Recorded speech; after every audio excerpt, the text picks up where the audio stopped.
lesson. Now, again, very quickly, where we found this a booklet that I am working through, it is in the 2011 module. It's the only place you go. Unless you want to find the teacher marked assignment, you go to the landing page and you can choose either a PDF booklet or a DocX booklet. And then, of course, please also download the answer guide, because you should be checking your work as you work through it. If you're busy with another module at the moment, that's fine. Keep on working through that module. But hopefully these lessons will make it easier once you actually work through the booklet, so you can fly through it and get it all done very quickly. So what does the booklet look like? It, whoops, let me just go to the top. I should just go Control Home. So you can see what we've done so far is we've looked at how to count atoms, because we need to know how many atoms are present, but because atoms are so tiny, we don't count them 1, 2, 3, 4, because we can't see them. So we count them in terms of moles, which we link to mass. So we know how many atoms there are by their mass, and each atom has a particular mass, and that's why we can work out the mass of 1 mole of one substance. So that was what we've all done previously, calculating the molar mass, the mass of 1 mole of one substance. We haven't done errors yet. We're going to do that later when we do stuff for this titration standard. We're just focusing on just general calculations that you're going to need everywhere. Okay, significant figures. If you do physics as well, or other stuff that involves measurements, significant figures are important, because you can't say that something is more accurate than what you've actually measured. And then we looked at this formula of N is equal to small m over big M. And unfortunately, things can be quite confusing, because it's all to do with M's and N's and, it's very confusing. So you must make sure you take a bit of time to know what those symbols stand for. So as a quick quiz, what does N stand for? N for November. But what does it actually stand for? Does anybody want to put into the chat? Or say it out loud if you want. The amount, right. So this is the number. If you think of amount, there's an N in there, or you think of number, the number of things, okay? What does small m stand for? The little m, the mass, correct. And what does the big M stand for? The molar mass. So if you think of molar mass, it's a double-barreled thing, so it's twice the size as the little m. Great. Okay. There is somebody with their mic on. You're welcome to put your mic on to talk, but if you're not talking, it'll be great if you can switch your mic off. Okay, and then we looked at how we can use this formula to swap from one substance to another substance, because this formula only applies to a single substance. If I'm, say, for instance, working out the amount of sodium chloride, then my mass must refer to sodium chloride, and my molar mass must relate to sodium chloride. It can't relate to sodium or chlorine or anything like this. So we needed to have a system of going from one type of substance, like sodium chloride, to another substance, like chlorine. So we did that a little bit last week in mass calculations, where we use the mole ratio. Now, today I want to carry on with the next session, but we will be looking at mole ratio again, so it won't be too much, so we will be revisiting this, and that is calculating concentration. So if you think of concentration, the concentration is the amount, okay? It's the amount or number of particles in a certain volume. So hopefully you can see all of these Are they the same concentration or are they different concentrations? So somebody is typing, I see. Okay, there's some saying different, some saying the same. Okay, the amount, the number of particles is different because here I've only got 5, there I've got 10, and there I've got 20. Okay, but the concentration is actually the same because here I've got 5 blobs in half a liter. So if I had a liter with the same concentration, so double the volume, I would need to have double the number of particles. So it would be 10 particles in a liter. And that's what I'm showing here. And if I had 2 liters, I would have double the number of particles again. I would have 20. So concentration is the number of particles per unit volume.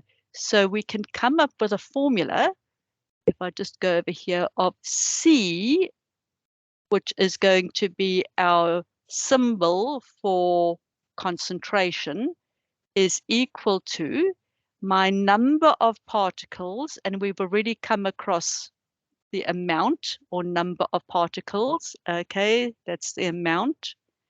Okay, and now we're introducing another new term, which is volume. So it's got to be in a given volume. So it's per volume. So per means divided by volume. So that is our new formula. We had N is equal to small m over big M. Now we've got C is equal to N over V. And again, this is given in assessment tasks and exams. So you don't have to learn this off by heart. But it's nice if you just know it, then it's just quicker. Okay, so those are all the same concentration because here I've got C is equal to 5 over 0.5. Okay, here I've got 10 divided by 1, and here I've got 20 divided by 2. So hopefully you can see my concentration in each case is going to be 10. Okay. Now, I haven't given units, and units are important. So what are my units? And one way you could think of them to remember them is, I don't know if you can see this very clearly. It's a little poem I made up. I'm not a poet. Hopefully you can come up with something better.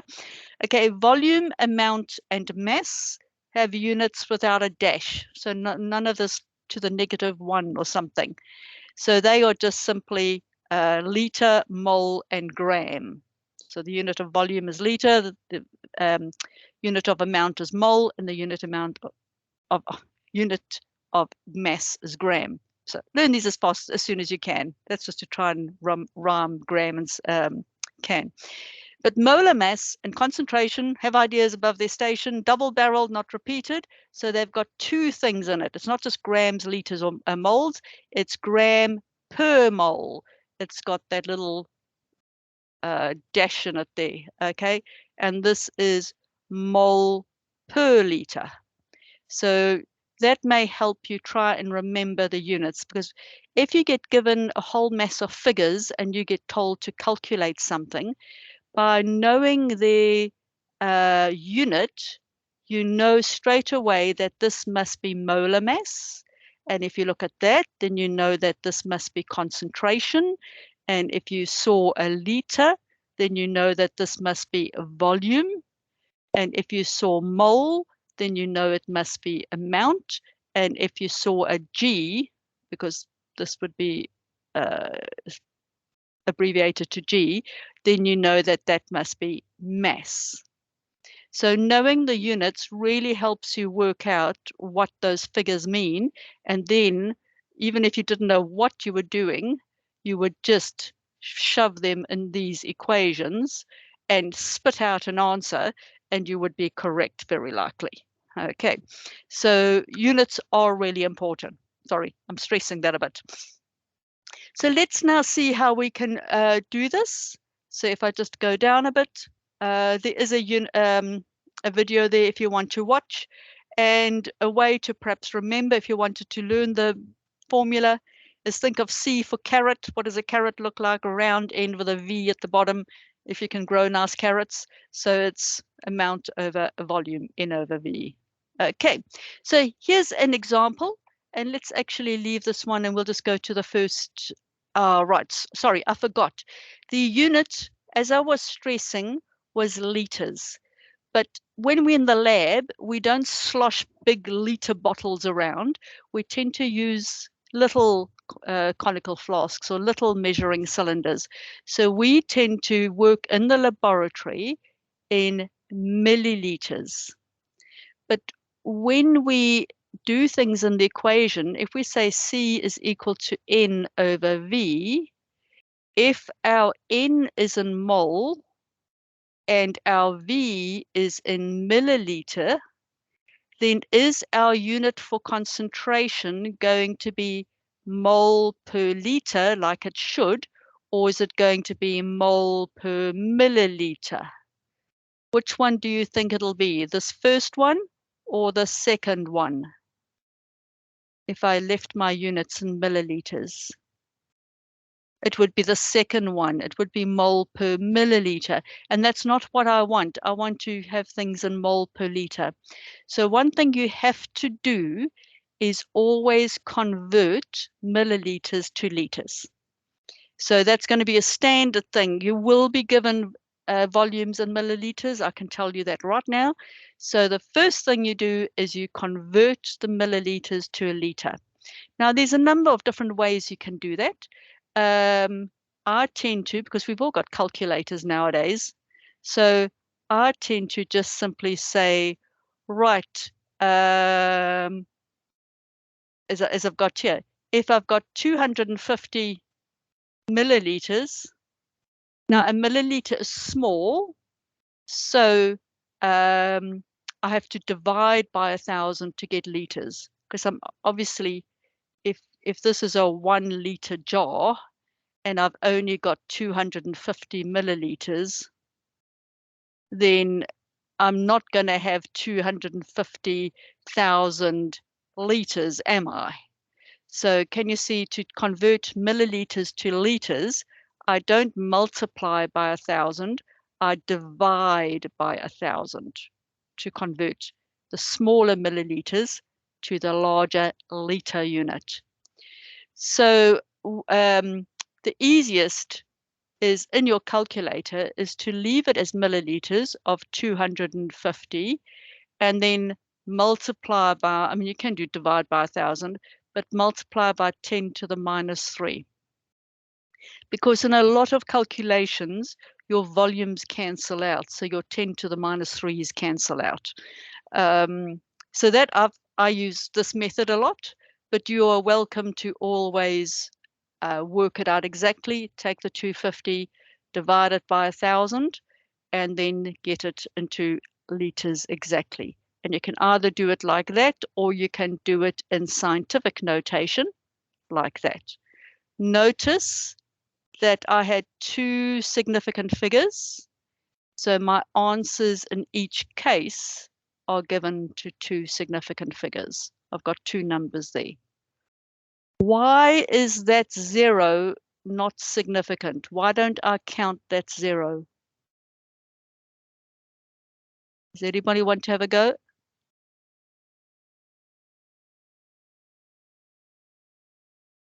Okay, hopefully you've been thinking about it. The 0 is not important because, there's no decimal point.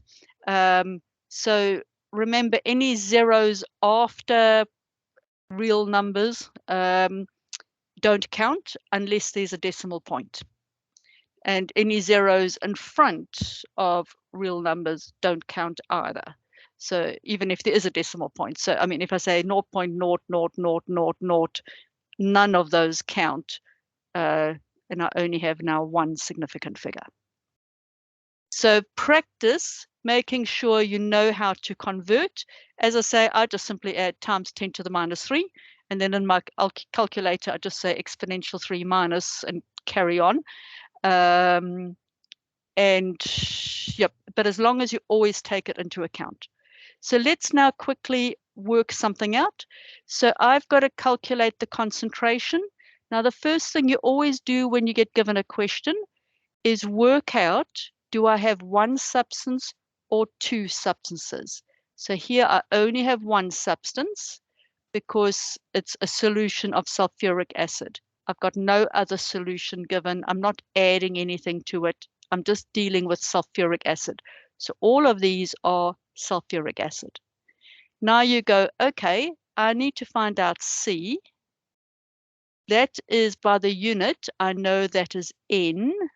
And that I know from the unit is volume. So I know my N is 0.0500 and my V is 250.0. Now that has got a decimal point, so all of those numbers are significant, but that is milliliters. So I have to immediately change that to liters by, and I'm just going to use my method, times 10 to the minus 3. And that's now in liters, that's in mole. So C is equal to N over V, and so it's 0.0500 mole. You don't have to include your units all the time, but when you're practicing, it's quite good just to think of the units, as long as you have your unit in the final answer. It's just if you do it while you're working, you'll see whether you're working with liters and milliliters, and that's like a little trigger of whether you've got that correct. So that's now liter, and therefore your answer is going to be, if I just do this, 0.05 divided by 250 exponential 3 minus equals, and my answer comes up as 0.2 in my calculator. Am I going to get excellence for that? For achieved and merit in chemistry, it doesn't matter, but for excellence, it does. Am I going to get excellence? No. And for two reasons. I didn't put the unit, so make sure your answer always has a unit, so it's mole per liter. Okay. And the other thing is significant figures. So I have this 2, 3 significant figures. I don't count the zeros in front. And here I've got 4 significant figures. So we always give our final answer to the least accurate measurement when we're multiplying and dividing. And here we're dividing. So my least accurate measurement had 3 significant figures. So my answer must be to 3 significant figures. Now your calculator is not clever. It just spits out numbers. So it never puts in the significant figures. So you need to do that for it. So you would need to put in the 0, 0 to show the 3 significant figures. And as I say, if significant figures just bamboozle you, just give 3 significant figures while you're doing NCEA chemistry and you'll still get excellence. Okay, in the assessment tasks and in the exams, just give 3 significant figures. So in other words, just make sure you've got your 3 numbers there. Okay, so that's a fairly straightforward. So I want to sort of move on from that because I want to just reinforce the mole ratio. So all of these questions involve just the same solution, like the next one is hydrochloric acid. And so this is a straightforward. Here, this is changing the subject of the formula. I know some students struggle with their algebra and changing things around. So again, if it is useful to you, do the triangle where C is equal to N over V. So if you are, for instance, now having to calculate amount, then you cover N So your answer is, or your formula is going to be N is equal to C times V. Okay, because that's how the triangle works out. The downfall with this method is, of course, if you forget the triangle and you put the things in wrong, then you'll get the wrong formula. So it's better to know it using algebra. So remember we had C is equal to N over V. If I want to get N by itself, I need to multiply both sides by V, and V divided by V will cancel out. So that's gone, leaving me with N is equal to C times V. So that is the way you would work out this.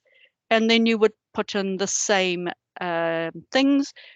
Hopefully you will know what is 50.0 milliliters. Volume, concentration, or amount, or C, N, or V. So 50.0 milliliters, is it C, N, or V? V. Okay, and remember you got to convert the milliliters to liters. What about moles per liter? Is this number C, N, or V?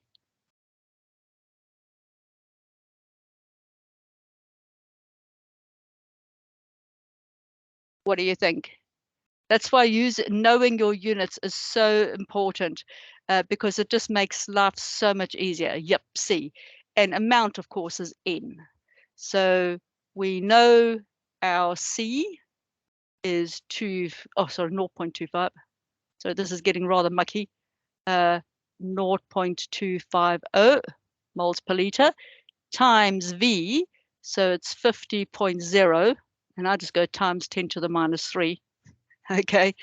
And then so you would just multiply this out and you'd go 0.25 times 50 exponential 3 minus is equal to, and I get an answer of 0.0125.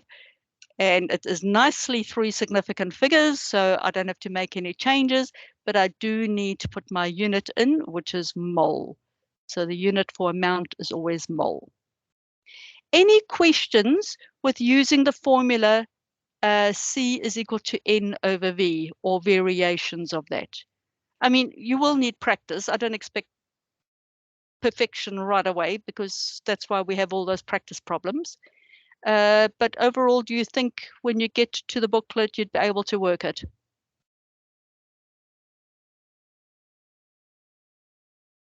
Yep. Okay.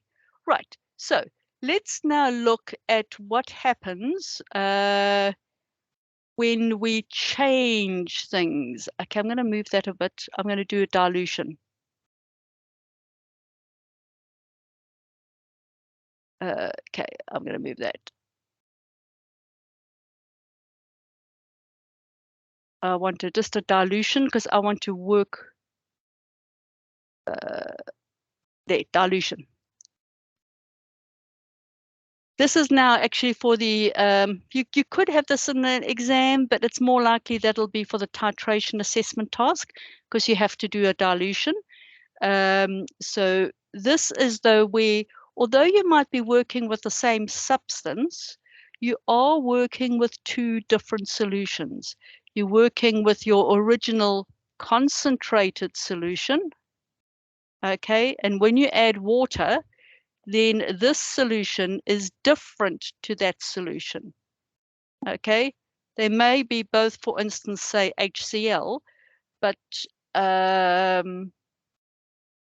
you know, which one do you think they would affect you both the same way, or would one have a worse effect on you than the other if you drank it? Not that I recommend drinking HCl. Sorry, that was a bad example. But can you see they are different solutions? So you need to treat them differently. So when we do the calculations here, we have the same, and if we're just simply adding water, so we've got the same amount of substance, as you can hopefully see in these. There's the same number of dots, same number of particles, but in one solution, our volume is going to be smaller, and therefore our concentration is going to be higher. And in my other one, my volume is going to be bigger, so my concentration is going to be less. So I've got two different solutions. So let's look at an example of doing one of these. So when you look here, you're going to have N, C, and V, but you've got to look at very carefully, are we looking at the dilute solution or the concentrated one? So over here, this is a V because of the milliliters. That's a C. Now we know that this V goes with that C because of the way the question is written. A 30 milliliter sample of 0.2 molar solution, moles per liter solution. So let's call this V1 and C1, okay? And we dilute it. Can you see that's another volume, okay?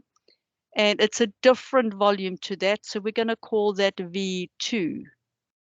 Now we say it's diluted to that, so calculate the concentration. So this is going to be C2. So when I put these in here, it's always good making a list of stuff. So I'm just going to automatically times 10 to the minus 3 liters. Oh, hang on. That should be the next one down. Sorry. So this is a 0.200 mole per liter. This is 30.0 times 10 to the minus 3 liters. C2 we don't know. V2 is 500.0 times 10 to the minus 3 liters. So now we have to work it out. If you want to, and you get confused with the C1 V1 is equal to C2 V2 or so on, and how to divide, you're welcome to first say N is equal to C1 divided by V1 and work out N.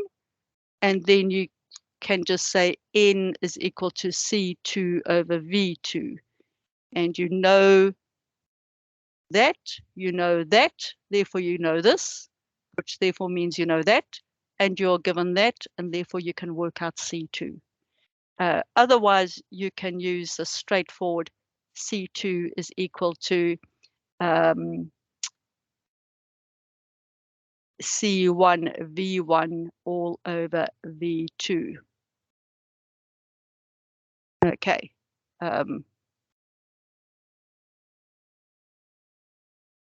Actually, I've got that wrong. See, I like using it. I like going from, I'm going to start from these principles. So I'm going to work out N first. So I'm just going to say N is equal to 0.200 divided by 30.0 times 10 to the minus 3. And I'm going to work that out very quickly.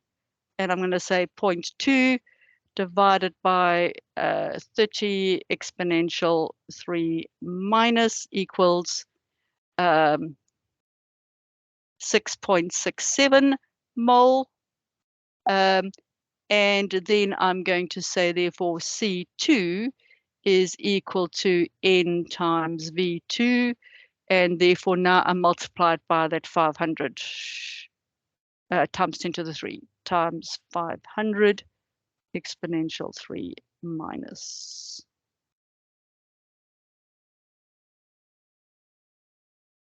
And I get an answer of 3.33 mole per liter minus 1. I've made a mistake. I'm rushing because I saw it was the end of time, and so I rushed. How do I know I made a mistake? Can you see I had an original concentration of this much? I diluted it. So would you expect the concentration to be less or more than 0.2? You'd expect it to be less. So a good thing always when you do calculations is when you give your answer, you go, have I got significant figures? Have I got unit? And then, is my answer sensible? So this is a good reason, you know, I was rushing, made a mistake, and therefore it's a long way around. I thought 6.67 was too big a value. 0.2 divided by, I have got that right. I know what I did wrong. I know what I did wrong.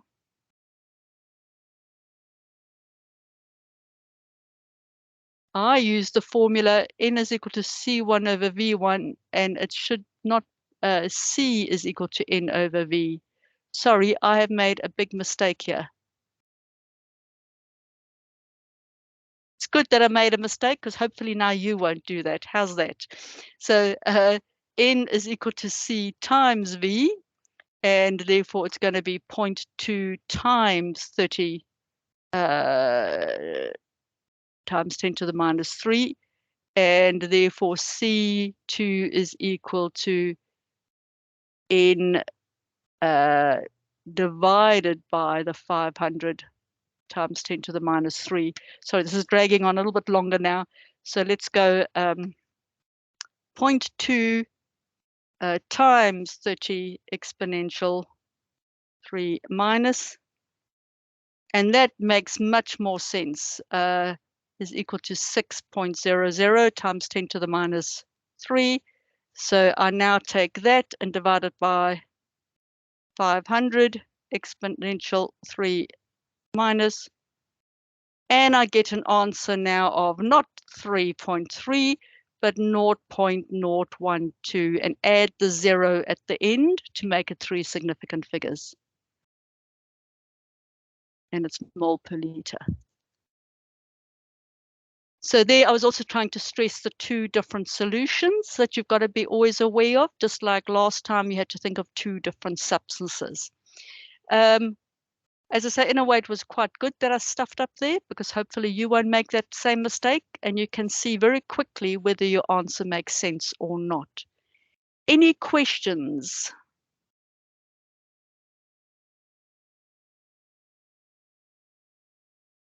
Nope. Okay. I hope this was useful.